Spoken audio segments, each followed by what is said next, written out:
If you don't have those, you're not in the game. Do you understand that? If those things aren't clear, you're not in the game. Do not pass go. Do not collect $200.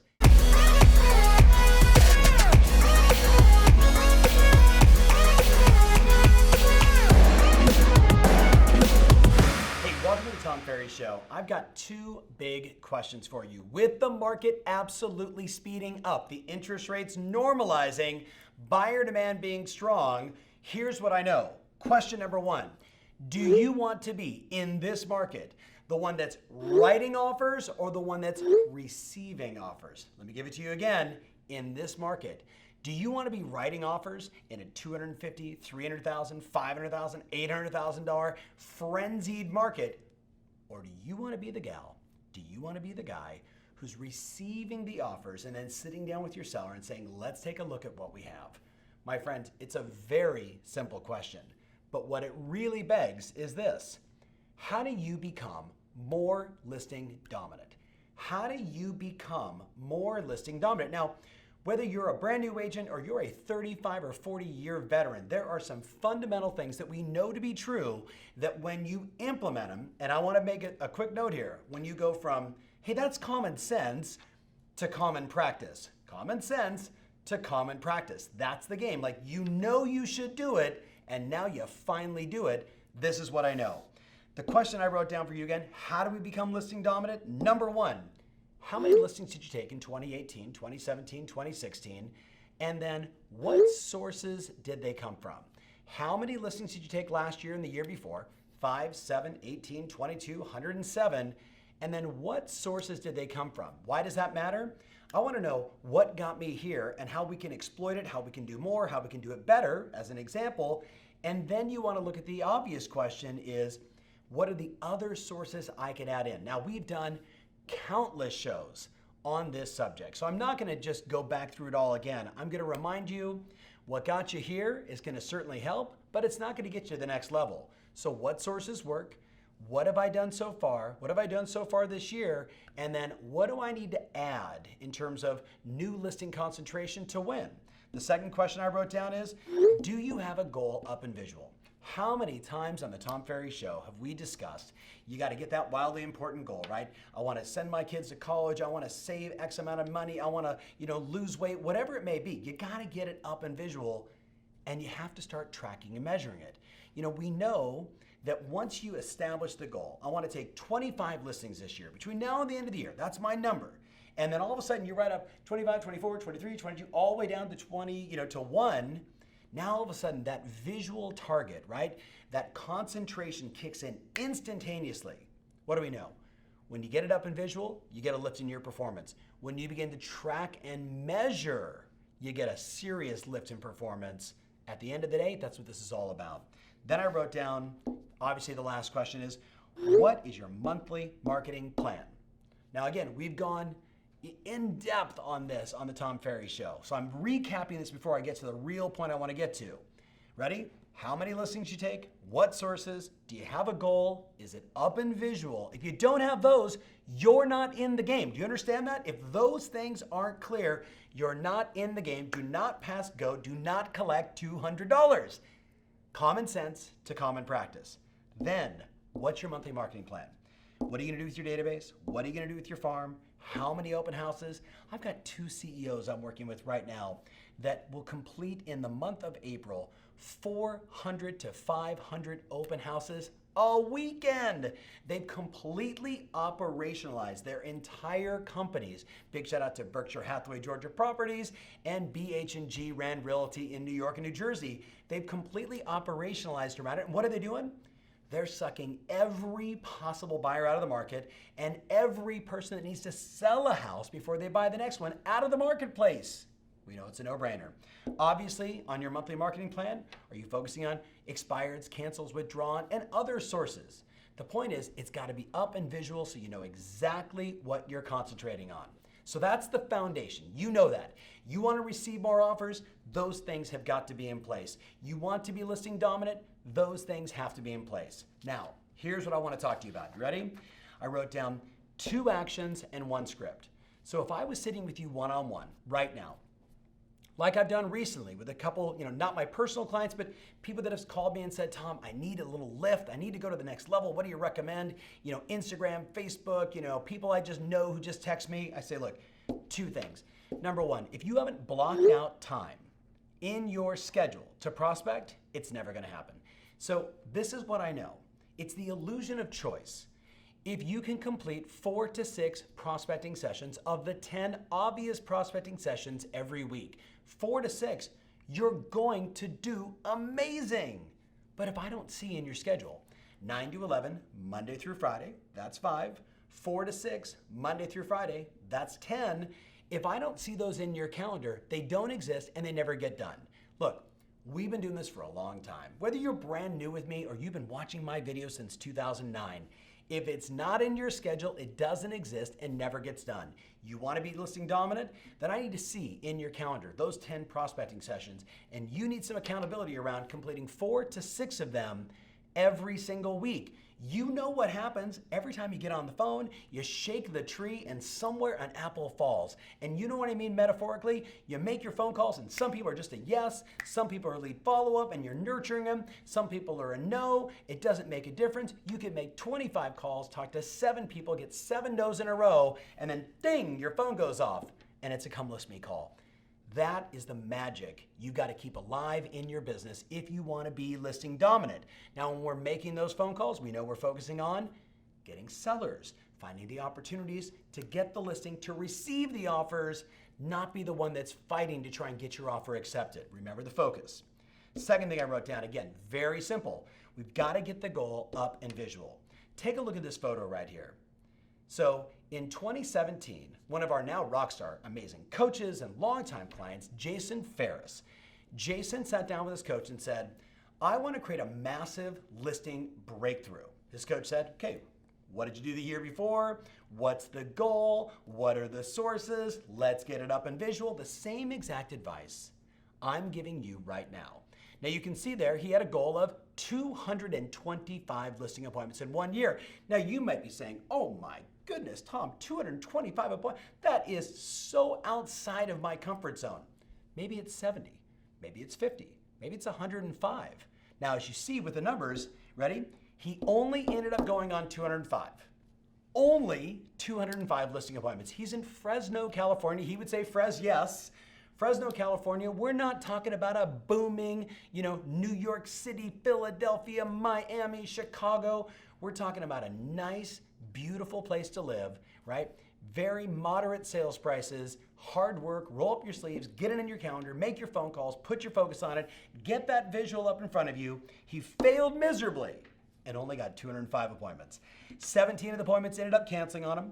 He actually went on 188, took 143 listings. Do you remember 2017? It's very similar to 2019 in terms of transactions and what's happening with the marketplace.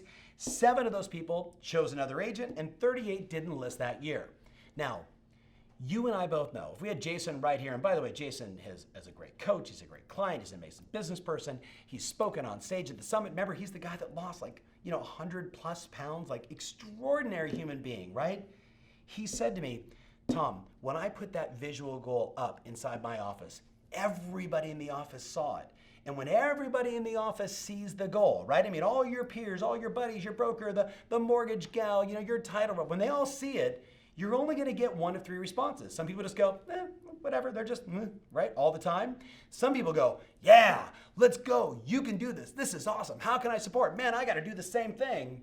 But the ones that really motivate you are the ones that are like, you got to go into 225 lithium. And those people, they drive you too. Here's the thing. If you want to have a breakthrough, if you want to be the one receiving the offers, there is common sense that needs to be implemented. Common sense into common practice. You got to block the time. 4 to 6 sessions out of the 10 every single week, automatic. If it's not in your calendar, it doesn't exist, and I don't care what your excuses are. I don't care what your excuses are. If things are hard now, try it with no money. You with me on this? We got to dig deep, roll up our sleeves, and do the work. Get it up in visual, just like Jason did. Get all the prospecting in your calendar, and you're gonna kill it. Now, here's the script.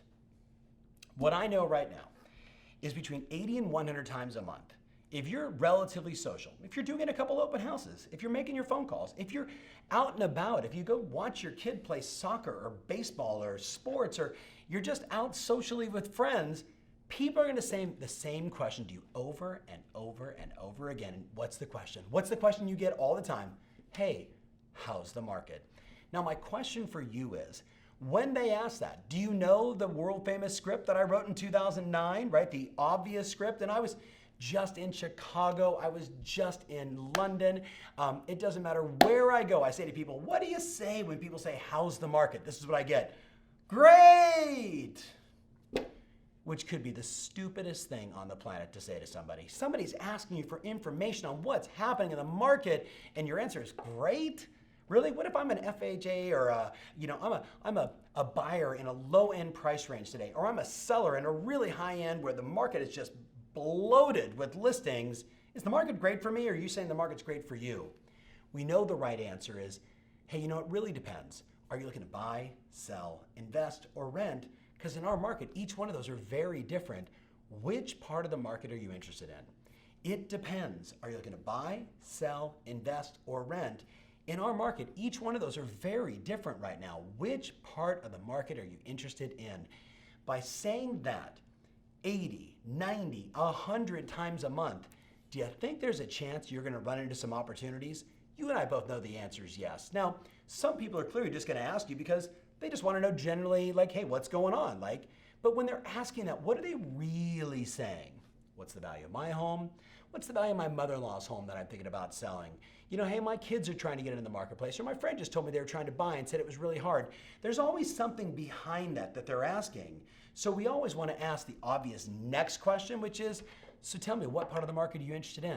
What are you thinking about? And, taking the time with some empathy, not ferocious sales mindset, just, hey, how can I help? What's going on? What are you thinking about?